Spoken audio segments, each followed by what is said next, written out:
జాగ్రత్త, అవన్నీ అక్కడ పేర్చి పెట్టండి, నేను వచ్చి లెక్క అమ్మో. నేనే మాట్లాడుతున్నాను. ఇవాళ నేను ఈ ఉద్యోగానికి రాజీనామా చేసేస్తున్నానమ్మా. ఏం చేయమంటారమ్మా, మీ వదిన గారి పేరు పడలేకుండా ఉన్నానమ్మా.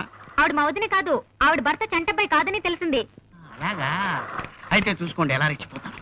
ఎడిటర్ జీ, నేను సన్మానం చేయించుకోవాలంటే ఏం చేయాలి?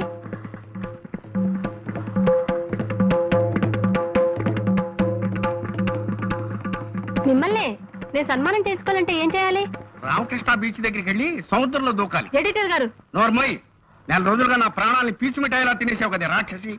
నీ పిచ్చి రాతలకు నా తలచెదిరిపోయి మా ఆవిడ్ని శీఘ్రమేవ కళ్యాణ ప్రాప్తిరస్తు అని, మా 6 ఏళ్ల అమ్మాయిని దీర్ఘ సుమంగళి భవాన్ని ఆశీర్వదించడం మొదలెట్టాను నేను. ఏంటి అలా మాట్లాడుతున్నారు? నోరెత్తే ఉంటే నీ నోట్లో తవికలు కుక్కేస్తాను. ఇవి తవికలా?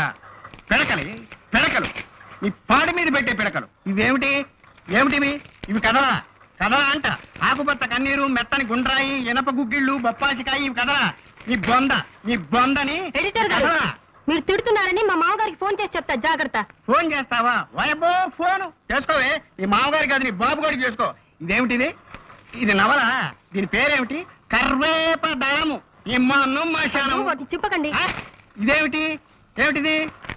ఇది మినీ కదా. చారు ఎలా కాతారో పాత్ర చేసి చెప్పించి దీన్ని మినీ కథ అంటావా? అర్థం కదా.